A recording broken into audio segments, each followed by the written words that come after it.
Boa noite a todos, bem-vindos aos nossos Ian Talks. Hoje temos o gosto de ter três pessoas jovens e que têm feito um trabalho ótimo nas suas respectivas áreas. Temos a Margarida Balseiro Lopes, que é deputada, presidente da Juventude Social Democrata e jurista.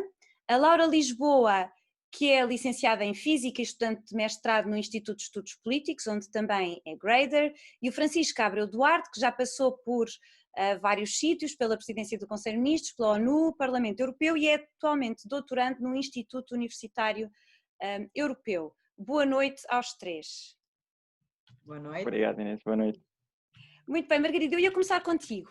A Michelle Obama defendeu publicamente, agora na sequência do movimento Black Lives Matter, que é fundamental para de facto mudar políticas, que as pessoas participem politicamente, que as pessoas votem, porque isso tem relevância sobre, no fundo, quem vai desenhar políticas e até sobre as pessoas que escolhemos e que acabam por influenciar a forma como a sociedade funciona. Isto poderia aplicar-se também ao caso dos jovens em Portugal. Existe de facto, é uma coisa que tu tens alertado, muitas vezes, um distanciamento das gerações mais jovens face à política, o que cria um ciclo vicioso. A política não apela aos jovens, os jovens desinteressam-se, não participam e não votam, os políticos não têm incentivos para fazer políticas mais orientadas para jovens. Por isso eu gostava de perguntar como é que uma política jovem como tu és acha que se pode quebrar este ciclo? Olha, antes de mais, Inês, queria agradecer-te muito o convite e cumprimentar os meus colegas de painel. É a chamada verdade lá para Alice, quer dizer, as pessoas em geral estão afastadas da política convencional e isso é mais evidente nos mais jovens. Isso eu acho que nós podíamos testemunhar até empiricamente, mas há estudos que comprovam, aliás, o anterior Presidente da República fez exatamente 2 estudos, um no início do mandato, o outro no final do segundo mandato, que prova, aliás, que não só existe esse afastamento, como ele se acentuou durante esse período de tempo. Eu acho que há várias razões para que justificam isto. Acho que obviamente há uma componente de desresponsabilização das pessoas de não quererem saber, como é claro, acho que a culpa nunca é só de um lado. Uma das áreas onde eu acho que nós mais devíamos investir era de facto na formação política e acho que era muito importante isto estar nas escolas, não necessariamente numa cadeira, porque nós até padecemos no nosso país de um problema de obesidade curricular e sempre que alguém se lembra de alguma coisa, lembra-se, vamos criar uma cadeira para isso. Isso não é a solução, mas era possível fazer isto numa lógica transversal a várias disciplinas. A formação cívica, a formação política, acho que era muito, muito importante.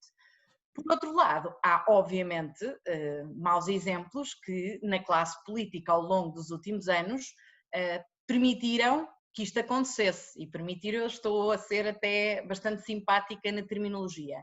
Uma das coisas que mais confusão me faz, e sei que um dos problemas tem a ver com, e nos inquéritos de opinião isso é claro, com a questão da corrupção, e a mim entristece-me profundamente que os partidos tradicionais deixem que esse tipo de discurso de combate à corrupção seja feito pelos extremos, porque acho que não dignifica o debate e curiosamente dá mais força exatamente a quem não quer de facto ter o debate de forma séria. Eu acho que a melhor forma de combater isso, em primeiro lugar, é fazendo diferente e liderando pelo exemplo, é os partidos terem a capacidade de se abrir e de irem buscar pessoas qualificadas e não fazerem as suas opções apenas norteadas por interesses e de geometria interna, enfim, e novamente estou a ser bastante simpática na terminologia que estou a utilizar, acho que isso era de facto muito importante, e há aqui outros 2 aspectos que eu aproveitava para destacar, que é os temas e o discurso, ou seja, eu acho que muitas das vezes os partidos estão a falar de temas que honestamente interessam pouco ao dia-a-dia. Ou seja, e mete na pele de um jovem de 25, de 30 anos, que até conseguiu ir para o ensino superior, mas até conseguiu entrar no mercado de trabalho, mas ganha 700 euros, não consegue arrendar casa, não se consegue emancipar, não consegue iniciar o seu projeto de vida. De que forma é que a política lhe está a oferecer soluções? Está, de alguma forma, a oferecer também uma aspiração a ter uma vida melhor? Eu acho que não está, infelizmente, em Portugal. Portanto, acho que há esta dissonância entre aquilo que são os problemas que as pessoas enfrentam diariamente e aquele que é o discurso político. E em segundo lugar, e esta é a minha nota final, eu acho que também tem a ver com a comunicação, ou seja, há muitas coisas que os partidos, que os políticos fazem, mas eu, se for para o plenário da Assembleia pintar as unhas, serei certamente notícia. Se hoje tiver apresentado uma proposta muito, muito importante que consegue travar o maior aumento sempre do preço das refeições nas cantinas ou do preço do alojamento no ensino superior, e nós conseguimos fazer isso na anterior legislatura, se calhar pouca gente está por isso. E esta tem diretamente impacto na vida de jovens, na vida de pessoas. E, portanto, acho que aqui também temos, e aqui temos, porque eu me incluo naturalmente como política, temos de melhorar a forma de comunicação para conseguir chegar às pessoas, para que elas também consigam percepcionar aquilo que de bem e aquilo que de bom nós conseguimos fazer por elas. Muito bem, Margarida, isso é um ponto muito interessante e eu se calhar ia aproveitar essa deixa para perguntar ao Francisco, o seguinte: é de facto a política não pega em temas que sejam, às vezes, enfim, não pega em temas que sejam apelativos aos jovens e às vezes até parece que está um bocadinho atrasada relativamente a certos temas, e eu sei que o Francisco tem estudado muito as questões das plataformas, pronto, como as que estamos a usar hoje, por exemplo, para esta reunião, e tem estudado o impacto destas grandes empresas e quais são as vantagens, mas também os riscos que isso põe em termos de privacidade e outras questões, mas também é verdade, os jovens são as gerações atualmente que estão mais bem preparadas para usar estas tecnologias, que usam mais, que se sentem mais confortáveis, mas são também aqueles que vão beneficiar se calhar mais destas tecnologias e destas empresas e destas plataformas, mas também que acabam por, enfim, viver mais os riscos que elas põem, não é? E portanto eu gostava de perguntar se tu achas que as novas gerações estão bem preparadas, não só para colher os benefícios, mas também para compreender os riscos e para, não só riscos em termos económicos, dos seus dados serem partilhados por fins económicos, mas também até políticos, de poderem estar a ser manipulados politicamente para, enfim, por certos partidos, certos países, etc. Muito obrigado, Inês, pelo convite e boa noite a todos. Acho que a tua questão tem uma série de dimensões possíveis. A primeira dimensão, e também relacionando com o que a Margarida disse e bem há pouco, com o afastamento dos jovens da política, eu acho que as plataformas digitais de facto são, como qualquer tecnologia, têm potencial para serem muito bem usadas, para serem usadas até para promover um discurso mais pluralista, um discurso político verdadeiro entre os jovens, mas também tem, e infelizmente o que temos mais visto nos últimos, eu diria, 10 anos, tem um potencial enorme para a polarização. E acho que o que falta muito ao nível da nossa geração e sobretudo da geração que vem a seguir é a literacia digital.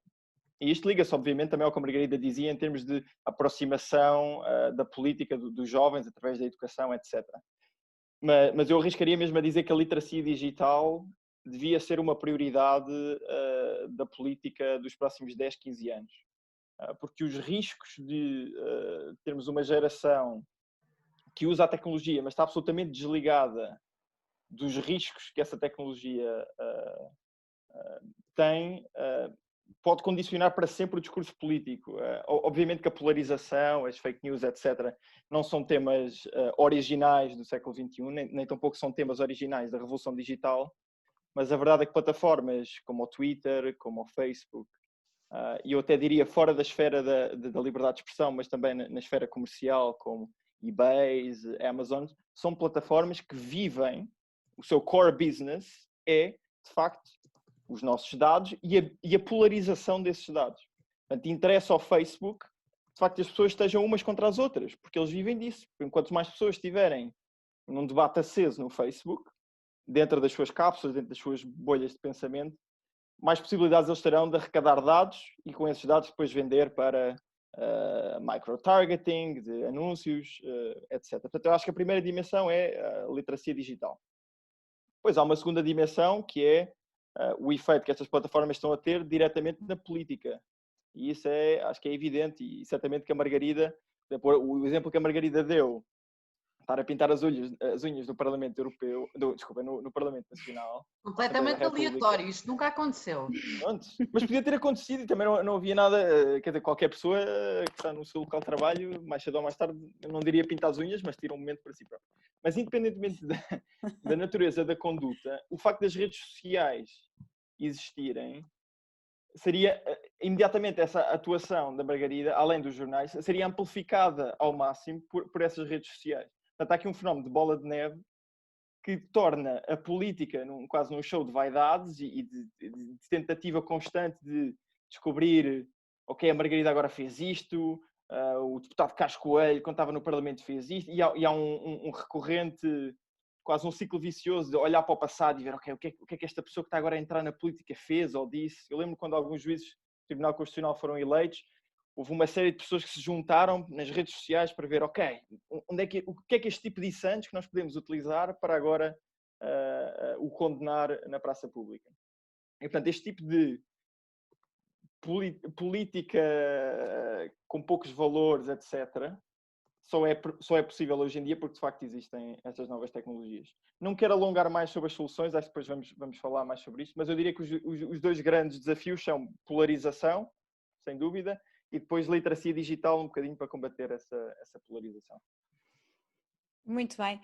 E agora passava a Laura com uma pergunta um bocadinho diferente, embora esteja relacionada, mas um bocadinho diferente. A Laura tem um percurso académico original, que não é muito frequente, porque começou por fazer uma formação em ciências exatas, hardcore, muito, muito exatas, e depois optou por fazer a nível do mestrado, teve uma opção diferente e decidiu seguir ciência política e relações internacionais.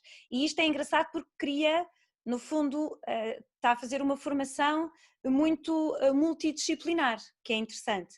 E eu pergunto-me se não faz um bocadinho falta, se isto não é um bocadinho o caminho do futuro, porque haverá, sem dúvida, necessidade para, com os desafios que nós vemos que estão a surgir e que existem atualmente, que já existem hoje, mas que se vão certamente acentuar nos próximos anos, da digitalização e da robotização, vai ser preciso que a educação se adapte também, não é? Em particular a educação superior, e vai ser necessário, de facto, fazer coisas que máquinas não possam fazer, e portanto há certas coisas que, se calhar, uma formação mais alargada ou com uma base de reflexão maior também, nos protege um bocadinho mais em termos até de oportunidades profissionais. Portanto, eu gostava de saber porque é que tu escolheste esta opção de fazer este caminho mais multidisciplinar, se calhar do que a média, e como é que achas que isso te ajuda a enfrentar tudo o que nós estamos a viver agora e esta tendência de mais digitalização em Portugal e, enfim, no mundo? Ok. Pronto, em primeiro lugar, obrigada pelo convite e obrigada também a todos os que estão presentes. Respondendo à primeira parte da pergunta, a escolha não foi todo premeditada. Eu fui para a Engenharia Física porque gostava de Física, gostava de Matemática e escolhi que era isso que queria fazer assim que acabei o secundário. Só que como aconteceu a mim e que aconteceu também a alguns colegas meus, foi que durante o curso percebemos que não era aquilo que queríamos fazer com a nossa vida, que não queríamos seguir aquela área depois para trabalhar durante a vida. E em parte, o interesse por ciência política surgiu de forma, eu diria, um bocadinho aleatória. Eu percebi que não era aquilo que queria fazer, corri à internet, como eu acho que a maior parte das pessoas na minha geração faz, quando quer alguma coisa corre à internet. Encontrei o curso de Ciência Política e Relações Internacionais da Católica, achei interessante e decidi inscrever-me, decidi que era aquilo que naquela altura fazia sentido para mim. Portanto, isto foi assim tudo um bocadinho por intuição. Agora, olhando para o meu percurso, eu diria que a formação que eu tenho agora, aquilo que eu percebi durante o tempo que estudei Ciência Política foi que, no fundo, ter uma formação numa área mais científica acaba por ser bastante benéfico mesmo para quem depois tem um percurso mais na política ou um percurso mais nas ciências sociais, porque no fundo as competências que se aprendem e a precisão da linguagem e o trabalho que se desenvolve na área científica é perfeitamente depois compatível com um percurso mais na área social. E eu acho que a escolha que eu fiz e a escolha que algumas pessoas também fazem, eu tive alguns colegas que também mudaram de curso no primeiro ano ou que depois foram fazer mestrados noutra área completamente diferente, acho que também reflete aquilo que é muito característico da nossa geração, que é no fundo perguntar talvez o que é que eu quero ser, o que é que eu quero tirar disto, qual é que função é que eu vou desempenhar no mundo, mais do que propriamente o que é que vai ser a minha carreira de trabalho e é isto que eu quero para a vida e agora não saio daqui. Eu acho que é muito mais uma ideia de construção pessoal ao longo do caminho do que já um caminho mais definido e talvez na geração dos nossos pais os caminhos já estavam mais definidos. Eu acabava de estudar, se calhar tirava uma licenciatura, depois arranjava um emprego, constituía família. Agora eu acho que temos muito mais opções e ao mesmo tempo temos muito mais opções, mas ao mesmo tempo as pessoas também são dependentes até mais tarde.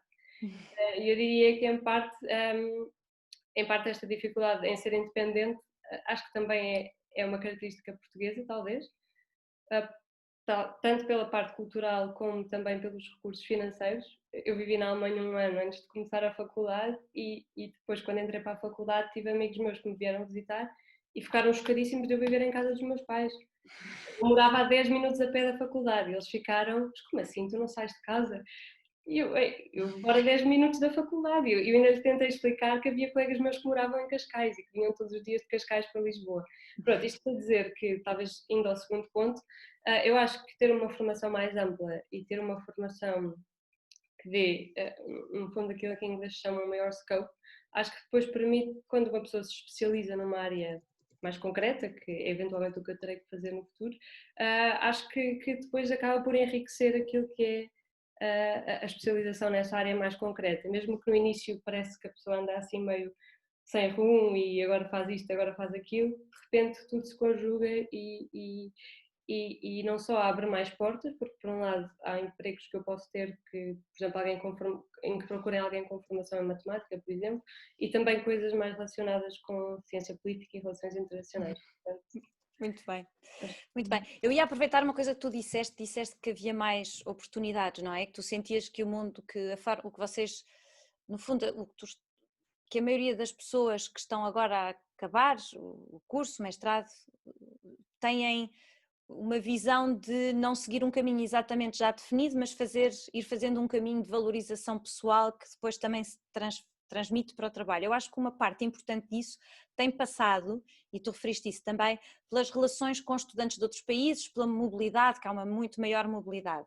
Agora, nós ainda aproveitámos isto, eu aproveitei bastante, a vossa geração, que apesar de tudo é um bocadinho diferente já da minha, ainda aproveitou muito mais essa possibilidade de mobilidade, e eu tenho a sensação, enfim, acho que é bastante consensual, que apesar de nós estarmos num mundo que é cada vez mais ligado, e vê-se que nós podemos estar todos num ponto diferente do planeta hoje e estávamos a conversar aqui todos juntos, a verdade é que também há um sentimento de que a globalização está a retroceder de certa forma, e não estamos a falar apenas de comércio, estamos a falar também no movimento das pessoas, e para a geração mais nova, a que vem a seguir, por exemplo, já não poderá fazer o que eu fiz, que foi pegar numa mochila, ir para Londres, ir procurar emprego. Aterrei em casa de uma prima durante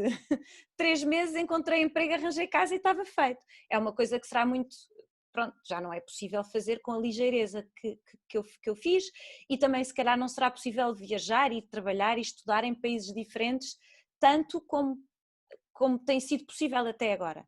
E portanto eu gostava de perguntar ao Francisco, que tem tido uma experiência também, uma grande experiência internacional, se acha que esta tendência para a redução da globalização de certa forma, se é uma tendência que vai de facto afetar enfim, toda a gente, mas em particular as gerações mais novas que beneficiam tanto disto, ou se simplesmente os fluxos de pessoas vão mudar para os sítios que continuam a ser, onde é possível continuar enfim, a viajar e a trabalhar com mais liberdade.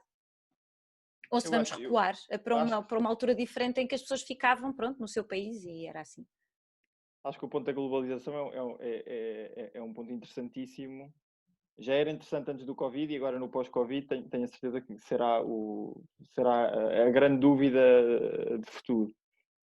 Eu acho que, de facto, nos anos, no pós-Segunda Guerra, e depois nos anos 50, 60 e 70, houve um movimento sincero e, eu diria até, quase universalmente partilhado no sentido da abertura.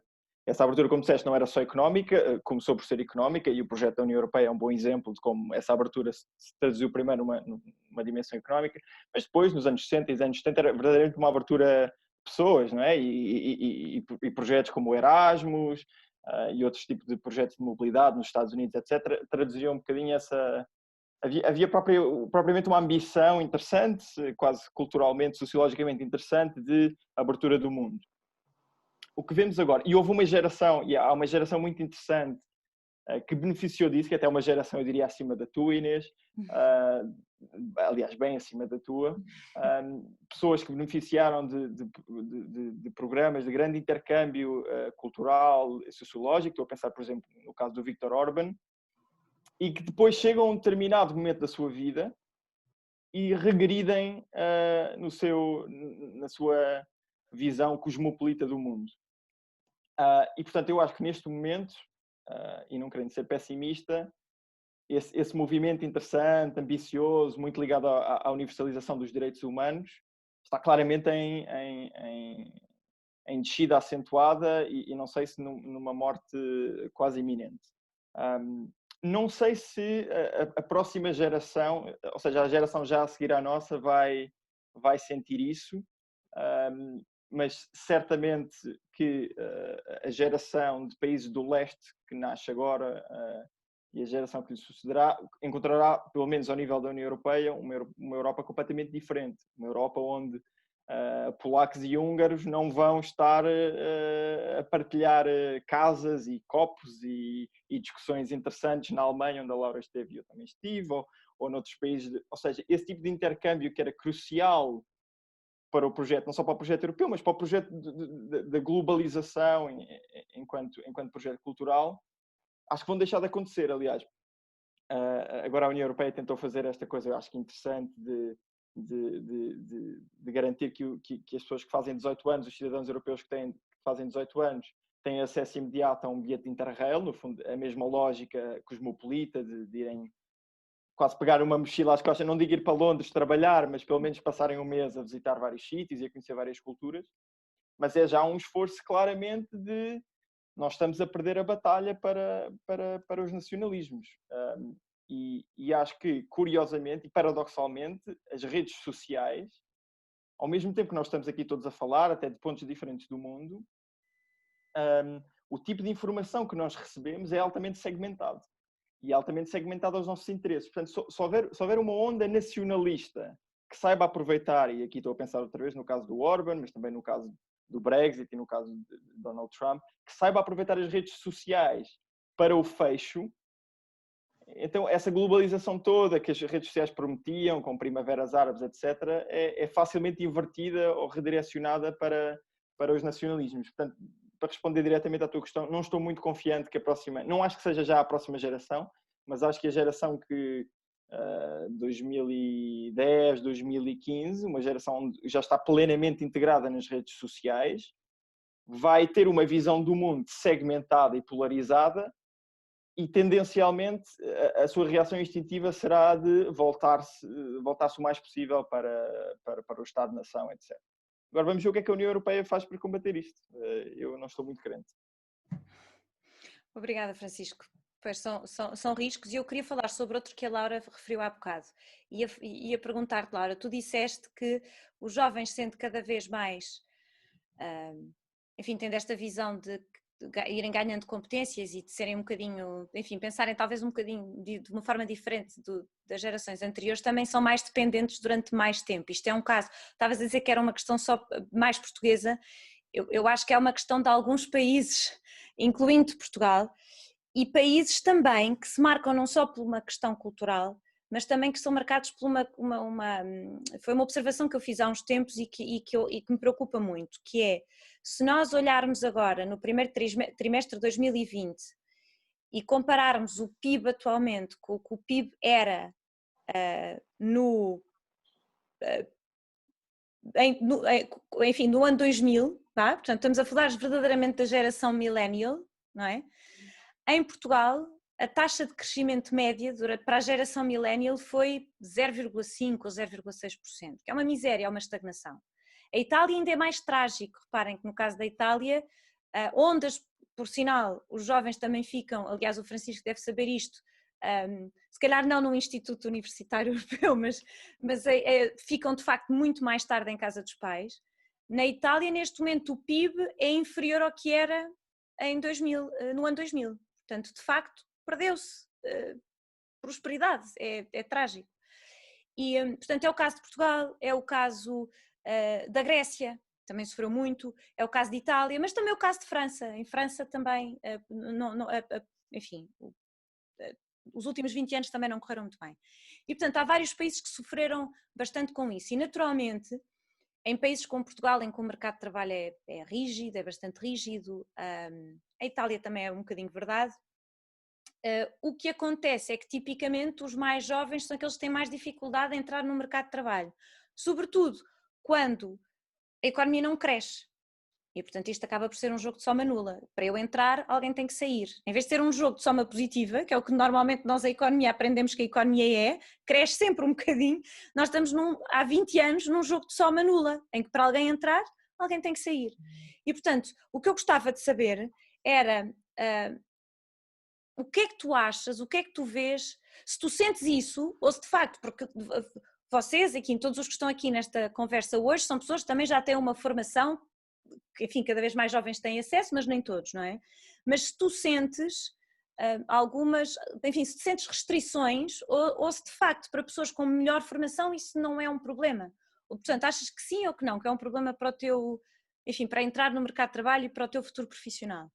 Eu diria, eu também não tenho a comparação de como é que era há talvez 10 anos, ou se calhar algum dos presentes tem essa ideia, mas o que eu sinto atualmente é que, pelo menos das conversas também que tenho, e tenho a dizer até que as conversas em ciências sociais são diferentes das conversas em ciências mais duras, porque, por exemplo, em engenharia a questão do emprego não é tanto uma questão, as pessoas saem dali e sabem que vão ter um emprego, seja em partes mais científicas, seja em consultoras ou bancos ou qualquer outro sítio. Nas ciências sociais já não sinto tanto esse desafogo, essa certeza que vão ter emprego.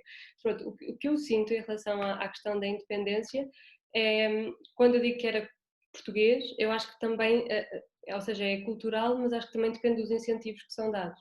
E não sei, por um lado, as pessoas tendo um ordenado menor têm menos dificuldade, têm mais dificuldade em dar esse tipo de oportunidades aos filhos, de sair de casa, de começar pelo menos a ajudá-los a pagar uma renda se for necessário. Por outro lado, tendo em conta também a minha experiência na Alemanha e os meus amigos lá, a maior parte deles recebiam uma ajuda do Estado, portanto eles eram mesmo incentivados a sair de casa, e isso depois passava para a cultura. Já era normal qualquer pessoa com 18 anos estar fora de casa. Portanto, eu acho que a dimensão económica também, como disseste agora, tem um grande peso, ou seja, teres essa possibilidade de ir pagar 300 euros por um quarto, mesmo que fiques a estudar na mesma cidade onde cresceste. E depois eu diria, até pegando naquilo que o Francisco disse há bocado, a questão do nacionalismo, o que eu também sinto é que, por um lado, há oportunidades pelo mundo todo, há oportunidades na Europa, há oportunidades numa data de sítios, mas sempre que qualquer pessoa se candidata a qualquer coisa, a concorrência é sempre mundial ou europeia. A maior parte dos trabalhos ou estágios ou qualquer outro anúncio que seja, geralmente tem candidatos de todo o mundo. Portanto, por um lado há mais oportunidades, mas por outro lado a competição também é muito maior.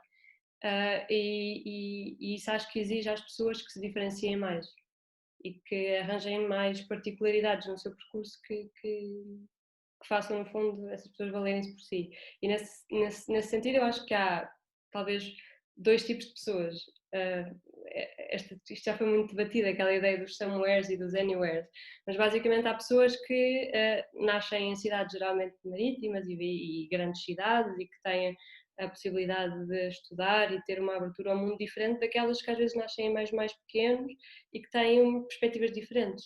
E eu não sei se estas pessoas têm as mesmas oportunidades. Claro que atualmente o que eu também sinto é que cada vez mais o mínimo é ter uma licenciatura. Eu lembro-me quando acabei o 9º ano, o meu ano foi o último ano em que se podia só fazer o 9º ano. A seguir já foi preciso ter o 12º ano, agora já é preciso ter uma licenciatura e depois sem mestrado também é difícil. E até costumo haver a piada, daqui a bocado o doutoramento vai ser a nova licenciatura, porque as pessoas estão a ficar cada vez mais especializadas e cada vez há mais procura por especialização académica.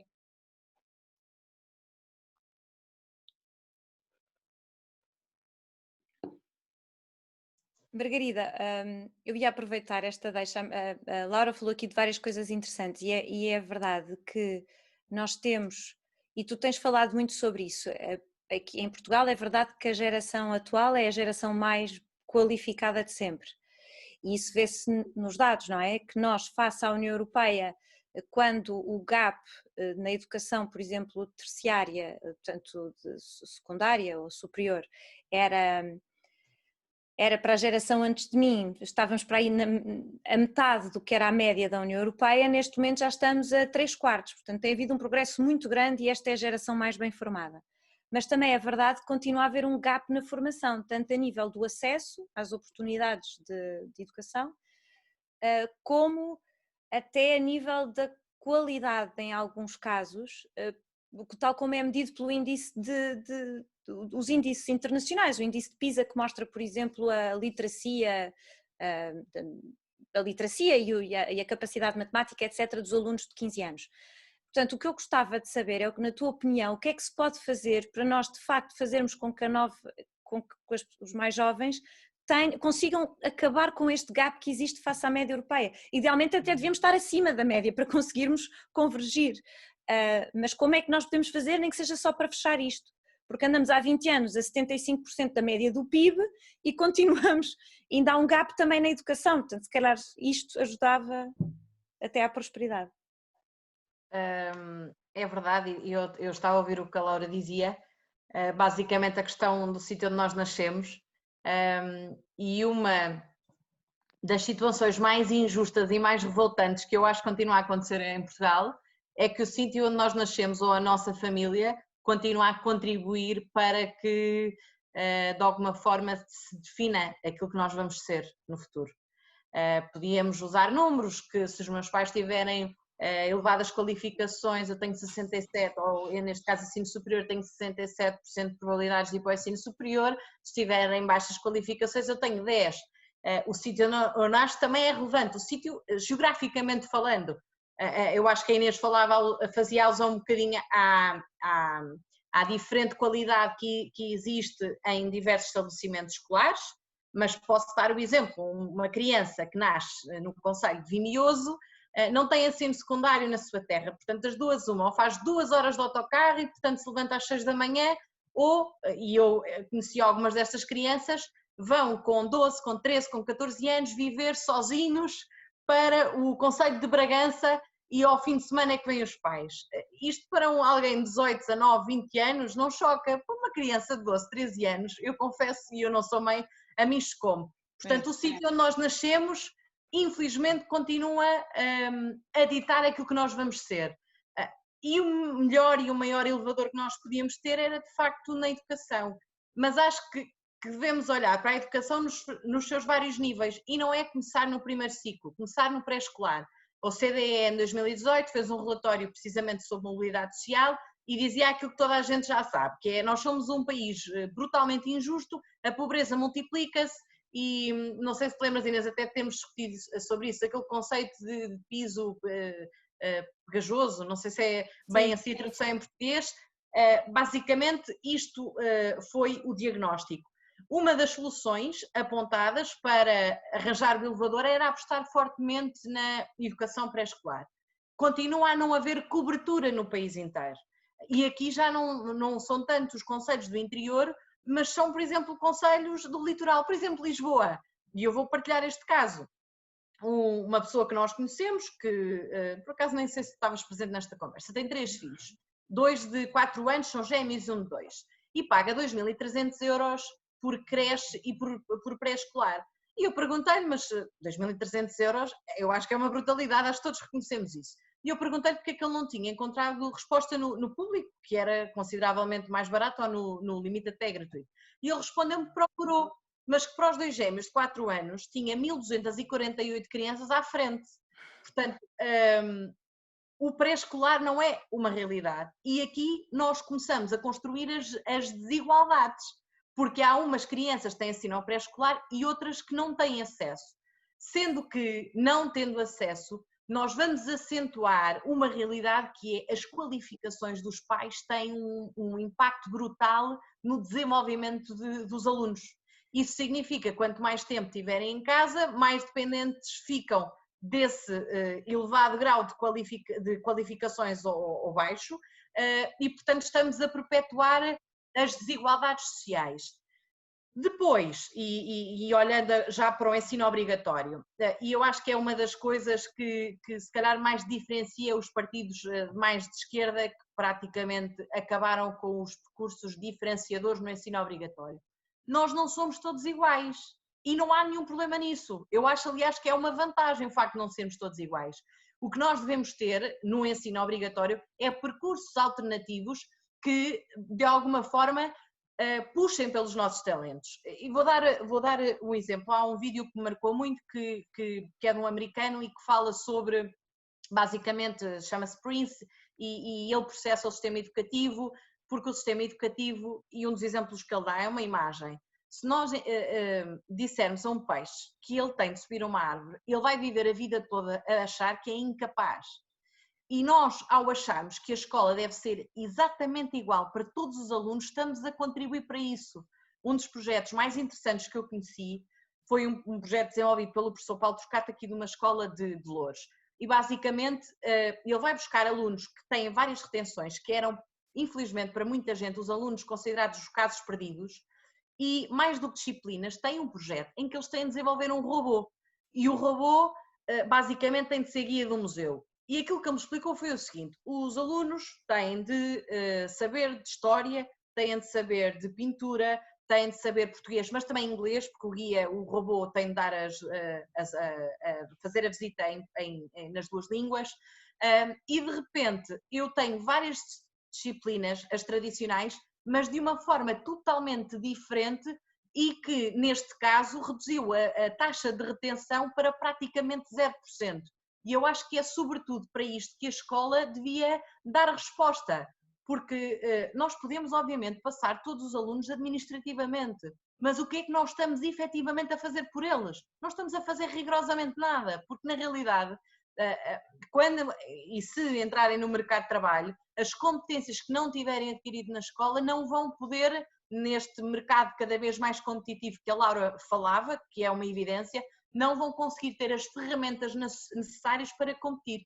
Terminando, indo agora à questão do ensino superior, nós temos de facto mais gente do que há uns anos tínhamos no ensino superior, mas continua a ser profundamente desigual, porque olhando para as principais cidades, e não estou só a falar de Lisboa e Porto, estou a olhar para Coimbra, estou a olhar para Braga, quem é que são os pais com 2 filhos no ensino superior que têm a possibilidade de pagar 300, 400 euros por cada um dos filhos para terem um quarto? Porque não há, as residências dão resposta a cerca de 12% dos alunos deslocados.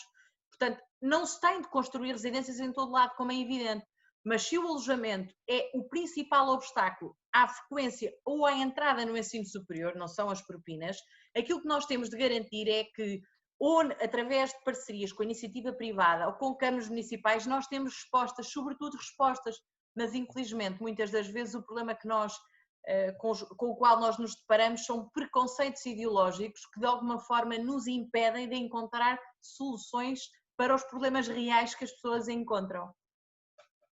Obrigada, Margarida. Eu vou passar agora a palavra ao Gonçalo, tem uma pergunta para todos. Olá, boa noite a todos. É um prazer ver aqui tantos amigos. Parabéns pelas intervenções, à Margarida, à Laura, ao Francisco. O Francisco fez uma referência importante à relevância da educação digital, não é? E, portanto, à necessidade de nós termos uma aposta clara na educação digital. Completamente de acordo com isso. a Margarida fez uma referência, ou várias referências, à questão das desigualdades no ensino, aos problemas do ensino desde o pré-escolar por aí adiante. E eu o que vos pergunto é se acham que, efetivamente, a educação que estamos hoje a dar ao nível dos currículos no pré-ensino superior e até mesmo ao nível do ensino superior, até por vezes com alguma pressão existente ao nível do digital e da passagem de uma informação noutros tipos de formatos, se não estamos aqui, na verdade, a formar gente, pese embora com mais competências digitais, com menos conhecimento científico. E eu digo isto porquê? Porque o que eu venho notando é que esta tendência que nós estamos a ter de uma grande aposta no digital, que me parece indispensável, e que me parece indispensável desde logo porque há efetivamente uma grande desigualdade no acesso ao digital e, portanto, nós pensamos que tudo isto é muito fácil, estamos aqui no Zoom, todos nas nossas casas, etc. Mas eu sei bem, por experiência, enfim, profissional, as dificuldades que têm sido ter muitos dos estudantes portugueses a aceder às suas aulas através destes meios, não é? E, portanto, as coisas não são nada fáceis, porque o país, de facto, não é Lisboa, não é Porto, não é Coimbra, o país é muito mais do que isso. E as crianças que estão no meio do campo, porque o único sítio onde apanham rede é no meio do campo, e estão no chão, no meio da rua, a tentar apanhar as aulas, e etc, etc, etc. Os dramas são imensos. Não é? Mas dito isto, e sabendo da importância do digital e de uma aposta do digital, sei também que, de facto, as novas gerações são gerações muito preparadas para lidar com isso.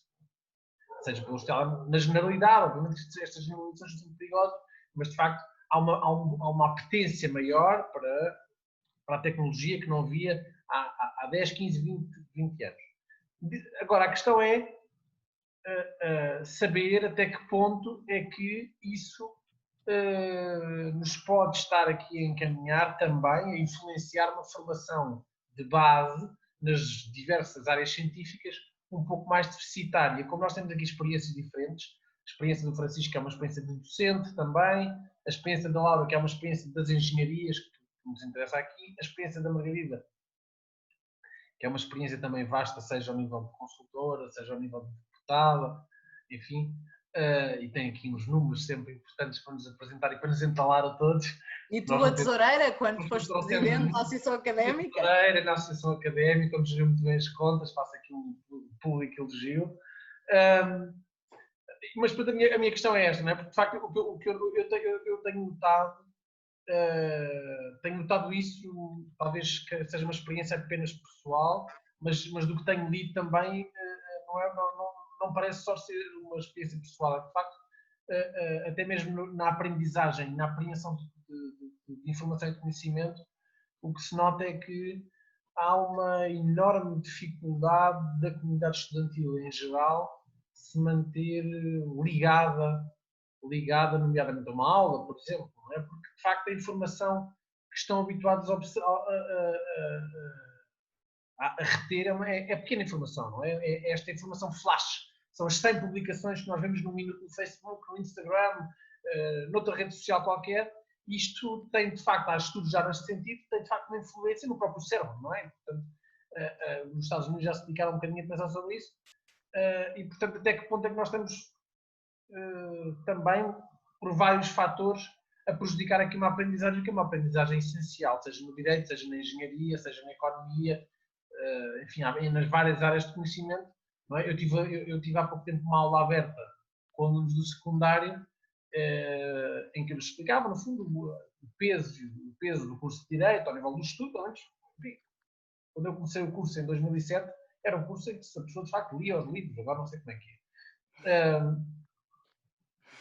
De facto, a questão que me colocaram era se eu não ponderava adaptar as minhas aulas a um formato mais similar, por exemplo, a publicações desse tipo de rede social, vou tentar transmitir apenas, eu admito que sim, se calhar daqui a 10 anos do aulas em flash, mas era um bocadinho isto que eu queria ouvir-vos, não é? Para perceber até que ponto é que, como é que vamos equilibrar esta necessidade da aposta no digital sem prejudicar a formação científica. Nomeadamente ao nível do superior, claro. Que é a vossa experiência plural pode aí ajudar. Francisco, queres... Isto é uma pergunta complicada, queres Sim, mas começar? é uma excelente pergunta, e acho que vai mesmo ao fundo da questão do ensino. Eu gostei imenso de te ouvir a ti, Margarida, e do que disseste sobre a educação. Aliás, eu sou fruto de um modelo muito específico de ensino, quer pré-escolar, quer de ensino primário, de um colégio que praticava uma coisa que na altura se chamava ensino moderno e agora chamam-se outras coisas, onde basicamente, de facto, o modelo pedagógico era um modelo onde se colocava a tónica na autonomia das crianças e, portanto, só para dar um exemplo, nós todas as sextas-feiras à tarde reuníamos numa coisa que se chamava o Conselho, que era uma assembleia parlamentar, feita de crianças entre os 6 e os 10 anos, em que todas as semanas eram eleitos 2 presidentes, também eles crianças de 10 anos, normalmente de 4º ano, e portanto logo aí a rotatividade de mandatos era uma coisa com que nós vivíamos semanalmente, coisa que aliás devia existir mais em alguns ambientes políticos, mas de facto havia essa tónica. Depois eu fiz a transição do 4º para o 5º ano e entrei dentro, digamos, do sistema público, fiz sempre escola pública, dentro do tradicional sistema público. E, de facto, o problema... há 2 níveis de problema. O primeiro problema é um problema curricular, que é, de facto, o ensino público, como foi construído na Primeira República, e nós ainda estamos num sistema de ensino que é, infelizmente, pouquíssimo diferente daquilo que era o modelo de ensino clássico da Primeira República, é a massificação do ensino. E, obviamente, Margarida, quando tu dizes que projeto espetacular pôr as crianças a fazer um robô, onde podem fazer, no fundo, confluir várias disciplinas, a resposta que eu tinha quando falava com alguns colegas e diretores, inclusive atuais diretores de escolas secundárias, era: Francisco, adoramos essa ideia, explica-me como é que eu ponho essa ideia no sistema de massificação do ensino. Como é que eu preparo esses alunos para depois, no 12º, terem exames nacionais? Que é uma coisa que, por exemplo, quando na altura um ministro sugeriu a possibilidade de exames de 4º ano, do retorno aos exames do 4º ano, eu lembro que as pessoas do meu tipo de ensino moderno, na altura disseram: isto é a morte deste tipo de ensinos. Porque um exame nacional, um exame que, no fundo, procura nivelar, e é sempre da natureza das coisas, um nivelamento por baixo, porque é isso que os exames nacionais tendem a fazer, através dessa massificação, é um mecanismo de homogeneização dos currículos que não permite este tipo de projetos super interessantes como tu referiste. Portanto, há um problema curricular. Agora, ainda a questão do Gonçalo, que é um problema, que é um segundo problema, que é o investimento que foi feito no digital é um investimento, sobretudo, de forma e não de substância. O que quer dizer com isto? O investimento que foi feito no digital foi, sobretudo, ao nível dos meios. Como é que nós ensinamos? E eu e tu, Gonçalo, temos a experiência de docência no ensino superior. Sentimos que houve algum investimento nos Moodles, em algumas teleconferências que nós fazemos, etc. Mas sempre ao nível dos meios.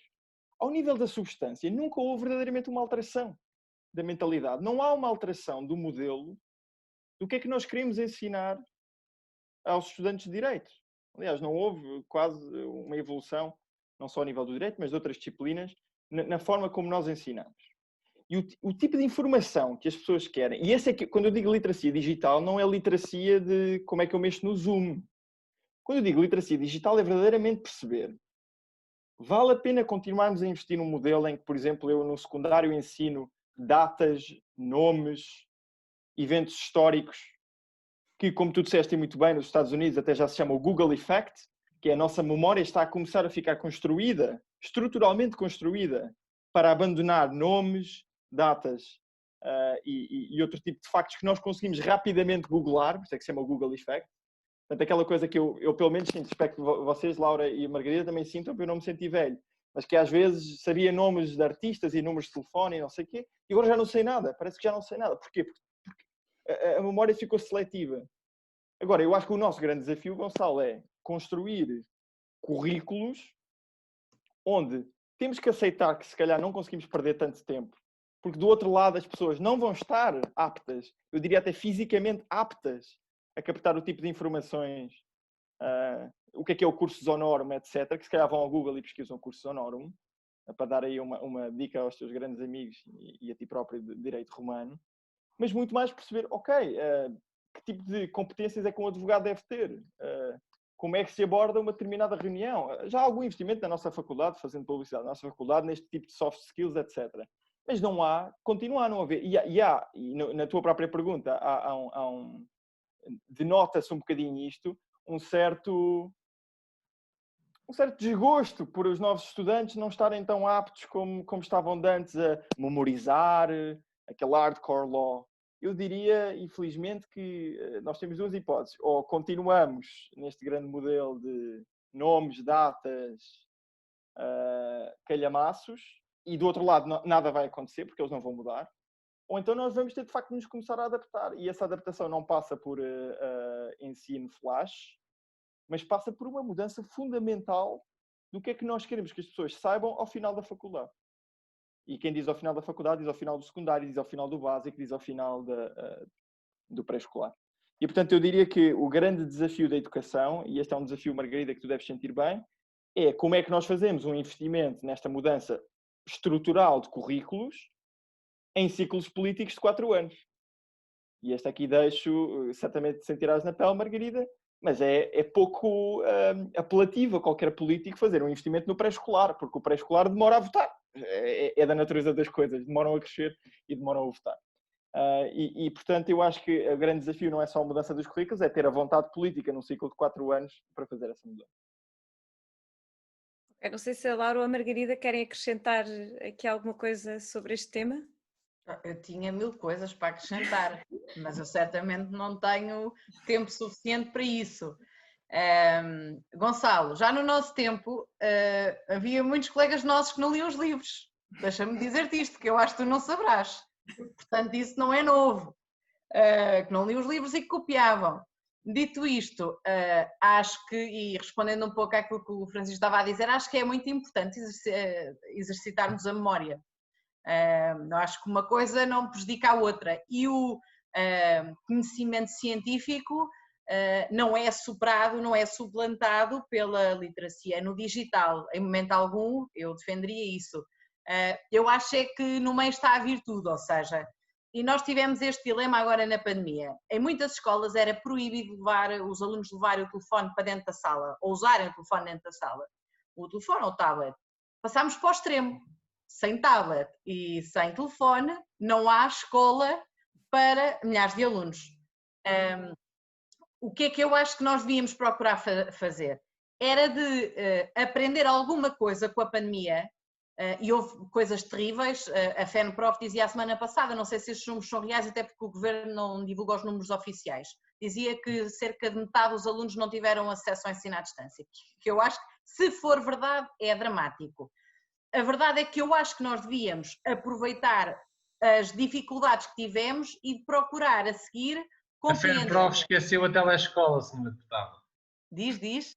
A FENPROF esqueceu a telescola, senhora deputada. Certo, sim, mas até a telescola aparecer, houve milhares de alunos sem computador, sem internet, ou sem acesso à internet. Há partes do país... Muito bom, senhora deputada.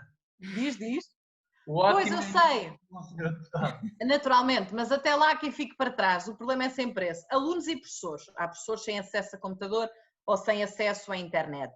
E, portanto, eu acho que aquilo que nós devíamos fazer é, o ideal, o desejável é, obviamente, os alunos voltarem à escola, como é evidente, o ensino presencial é muito importante, mas de que forma é que nós conseguimos trazer as novas tecnologias para dentro da sala de aula e ensinar ao aluno como é que o telefone, para além de permitir o acesso ao Instagram, ao Facebook, ao TikTok, também é possível aprenderem recorrendo ao telefone e utilizando as novas tecnologias. Eu acho que isto era muito importante. Eu acredito numa escola exigente, eu acredito nos exames nacionais. O exemplo que eu há pouco dava era para casos de alunos que objetivamente não têm vontade, não têm interesse e não têm de ter atenção de estarem durante 60 minutos sentados porque volto a dizer, nós não somos todos iguais, portanto, o que nós devemos ter é soluções alternativas. Acho é que os exames são muito importantes, porque nós, sem medirmos, nós não vamos ser capazes de avaliar a qualidade do ensino, de avaliar a qualidade dos professores. É um dos problemas que nós temos, porque não há avaliação.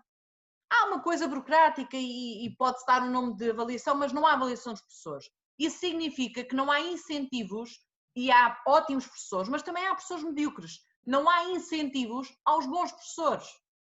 Há professores há 10, há 15 anos que ganham 1000 euros e que têm de fazer 70, 80, 90 quilómetros e têm de pagar as despesas do gasóleo, etc. Isso significa que nós temos de valorizar os professores e isso significa premiar os bons e não premiar os maus, pelo menos isso. Porque se nós conseguimos motivar os professores, nós também vamos conseguir que exista esta capacidade de inovar na escola. Eu vou dar um último exemplo. Sempre que, e volto a dizer uma coisa que disse na primeira intervenção, sempre que alguém se lembra, prevenção rodoviária, era muito importante dar prevenção rodoviária na escola, educação sexual, uma disciplina de educação sexual, formação cívica, uma disciplina de formação cívica, alimentação e promoção de hábitos de vida saudáveis, uma nova disciplina. Isto não faz sentido nenhum, disciplinas para tudo isto. Mas é possível, e foi um dos projetos mais interessantes que eu vi, ensinar, promover uma alimentação saudável a miúdos do pré-escolar.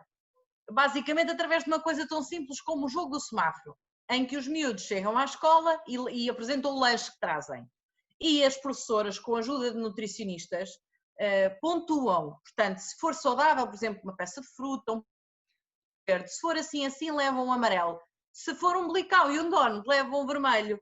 O resultado prático foram os miúdos chegarem a casa e dizerem aos pais que não queriam andar a levar blicaus nem donuts para a escola, queriam levar coisas saudáveis, porque entretanto aquilo era um jogo. E houve um pai, que isso foi uma coisa que me chocou, protestou com a professora, porque tinha comprado uma embalagem de vários blicaus e o miúdo não queria levar os blicaus porque ia ser prejudicado em relação aos colegas. Isto não passou por uma nova disciplina. Isto passa por nós. A questão dos exames é muito importante, eu volto a referir, mas de olharmos para as potencialidades que a escola tem para nos ajudar, para além de nos ensinar, nos ajudar a sermos bons alunos, nos ensinar a ser bons cidadãos. Eu acho que isso era muito importante em todas estas áreas, porque se nós formos ver os exames nacionais, e a Inês há pouco falou de um dos indicadores mais importantes, que é o PISA. Uma das falhas que é muito apontada aos alunos portugueses é a dificuldade de compreender, de interpretar. Ou seja, leem a pergunta, mas não conseguem perceber o que é que a pergunta lhes está a pedir que eles respondam. E eu acho que uma das razões para que ajuda a explicar isto é que na escola se incentiva pouco a haver sentido crítico. Também muito, porque os programas são muito extensos e, portanto, os professores também estão muito pressionados para darem os programas, etc. Mas a verdade é que se incentiva pouco a que os alunos possam questionar o professor, possam fazer perguntas, que possam existir discussões. E isso, de alguma forma, para além de num exame se traduzir na incapacidade de interpretar a pergunta, eu acho que uma das consequências mais dramáticas é de contribuir para que nós sejamos mais amorfos, menos exigentes, menos críticos e sobretudo isso, menos exigentes consigo próprios, com os outros e também com os agentes políticos. E eu acho que nós precisávamos ter pessoas mais exigentes connosco. Muito bem. Laura, queres acrescentar mais alguma coisa? Esta pergunta? Pronto, tenho a dizer que tenho excelentes memórias associadas aos blicaus, portanto ainda bem que nunca jogaram esse jogo comigo. Não, achei graça uma coisa que o Francisco disse do Google Effect, porque é uma coisa que eu sinto muito, tanto comigo como com uma data de pessoas da minha idade, que é a ideia de sentir às vezes que estamos em sítios e nem estamos a prestar muita atenção, porque pensamos, bem, isto deve estar alguns no Google. E eu não aprendo agora, mas aprendo depois. Eu depois vou procurar onde é que isto está e eu aprendo. E eu acho que isso depois, e eu já fiz isto e depois não aprendi nada, como é óbvio. E acho que há muito esta ideia de eu não faço isto agora, faço depois, há de estar alguns na internet. E eu acho que isso leva a que as pessoas não estejam concentradas naquilo que estão a fazer na altura em que deviam estar a fazer e depois acabam por perder a chance de aprender qualquer coisa nova por causa desta ideia de que deve estar algures na internet e depois nunca vão pesquisar, nunca vão ter a informação que poderiam ter tido se estivessem a prestar atenção naquele momento. Essa é uma coisa que eu sinto.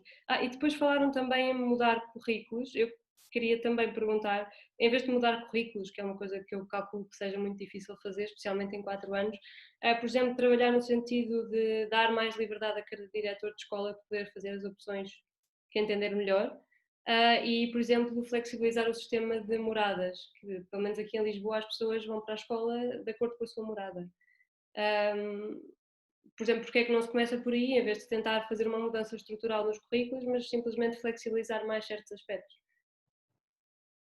Não sei. Deixa-me só dizer uma coisa neste ponto, só para um bocadinho fazer o contraponto ao que a Margarida disse. Qual é que é o problema aqui para mim, Laura? É precisamente o facto de haver exames nacionais. E aqui eu estou completamente contrário ao que a Margarida disse. Ok. Porque essa liberdade que era dada, que devia ser dada, e se tivéssemos aqui diretores das escolas, então fariam já um sindicato a apoiar, claro. Porque, de facto, essa liberdade quase curricular, essa autonomia que devia ser dada às escolas secundárias e que muitas vezes está no papel e depois não se traduz, não é compatível, não é de todo modo compatível com momentos de standardização no final dos períodos curriculares. Não é, simplesmente não é, Margarida. Ou seja... Francisco, tu podes ter definido um conjunto de competências que têm de ser adquiridas, um conjunto de conhecimentos que eles têm de ter no final dos ciclos de estudo.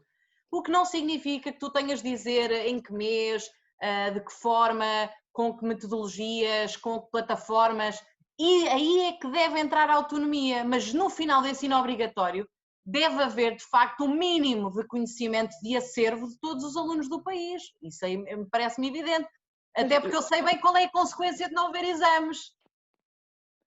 Mas sabes, isso as pessoas não estudam. Eu discordo, eu por acaso discordo dessa ideia. Ou seja, eu percebo que há uma grande esmagadora da maioria das pessoas, talvez, que reage dessa forma à ausência de exames, mas também porque foram, durante o seu percurso escolar, foram sempre ensinadas de que trabalham para aquele período, para aquele momento de avaliação. O que eu digo é, qual é que é verdadeiramente a vantagem? Eu não digo que não tenha que haver um momento de avaliação, mas a standardização da avaliação é uma coisa feita para o mercado, não é feita para as pessoas. Ou seja, não é feita para o estudante. O momento de avaliação é para que o mercado possa dizer, olha, aquele tipo é um tipo 12. Aquela pessoa ali, 17 ou 18, deve ser boa. Mas verdadeiramente o que eu questiono é boa em quê? É bom em quê? É decorar o que é o cursus honorum? E é isto, ou seja, eu não sou contrário à existência de exames nacionais. Em relação ao curso honorum, não é? Porque é um dos grandes exemplos para mim de... Enfim, já me jubilei do curso honorum, mas... Já te jubilaste disso, ainda bem. Mas, ou seja, a minha questão é, se calhar daí a 3 ou 4 anos, essa informação vai ser completamente desnecessária. Porquê que não testamos ao nível de competências, lá está, sociais, pesquisa jurídica, para dar o exemplo de qualquer tu advogado. achas que eu posso ir para um curso de Direito sem escrever português? Gonçalo, atenção aos comentários. Em teoria não posso. Margarida, mas é o exame nacional que diz aquele tipo sabe escrever muito bem português? Não, naturalmente, mas estás a falar do standard, tem de haver notas. Pois, lá está isto. Sim, a pergunta que eu te lanço é qual é a alternativa? Opa, o Gonçalo, digo-te, a alternativa, e não querendo entrar aqui e puxar muito a brasa à minha sardinha, a alternativa é, de facto, como este modelo de ensino moderno existe no primário e que em alguns colégios é feito até o ensino secundário, é de que, de facto, não há avaliação. Como é que é feita a seriação daqueles que trabalham e não trabalham? Não, repara, é feita especialmente, é especialmente importante para pessoas que defendem o que tu defendes, Margarida, de currículos adaptados a diferentes pessoas, a diferentes formas. Ou seja, a pessoa no final não é avaliada num standard de sabe escrever, sabe interpretar o poema específico de Camões. Interpretado, não, bem, esta pessoa tem uma apetência para fazer, no meu caso, tinha uma apetência específica para escrever textos criativos, etc. É avaliada nunca quantitativamente, mas qualitativamente. E é incentivada a prosseguir esse interesse. E isto é possível fazer. Eu acho mesmo, a Margarida é descrente, mas acho mesmo que é possível motivar este tipo de ensino até ao nível do ensino superior. Nunca foi testado em Portugal, mas acho que é um engano nós continuarmos a achar que a quantificação das pessoas vai traduzir em o mercado saber quais é que são os melhores profissionais. E vocês sabem tão bem como eu que pessoas que saem da Faculdade de Direito com 18 não são necessariamente melhores profissionais. No fundo, o que é que lhes foi feito? Foi-lhes aplicado uma bateria de exames com um determinado currículo específico de memorização e a isso foi-lhes dada uma determinada nota. São melhores profissionais? É esse tipo de competências que eles precisam no mercado jurídico? Tenho muitas dúvidas. E, portanto, não sei que, de facto, se essa avaliação é... eu acho que a avaliação não devia ser o fim último da educação. É isto que eu acho. Isso estamos de acordo. Isso estamos todos de acordo. Mas eu acho que é, Margarida, atualmente. Mas eu te garanto que vais ter uma avaliação permanente em tudo na tua vida, seja na escola, seja no mercado de trabalho, estás permanentemente a ser avaliado. E eu aproveitava agora para passar para uma ronda final e era para vos fazer a seguinte pergunta, um desafio. Se tivessem que mudar uma coisa para fazer face a todos estes desafios de maior concorrência, entre pessoas no mercado de trabalho e até a nível do acesso às universidades internacionais, de um mundo muito mais digital e ao mesmo tempo de um certo retrocesso da globalização e enfim, e perante até dois modelos de educação que estão aqui a defender, a Margarida e o Gonçalo mais por um lado e o Francisco mais por outro, perante todos estes desafios, o que é que vocês acham, qual é a coisa mais importante que vocês acham que devia ser feita para ter a certeza que Portugal continua a ser um país que, enfim, que também é para os jovens? Quem é que começa? Bom, vou se calhar agora começar pela Laura, que estava há mais tempo à espera. Estou a pensar, não, ainda estou a pensar. Podia mudar uma coisa. Então.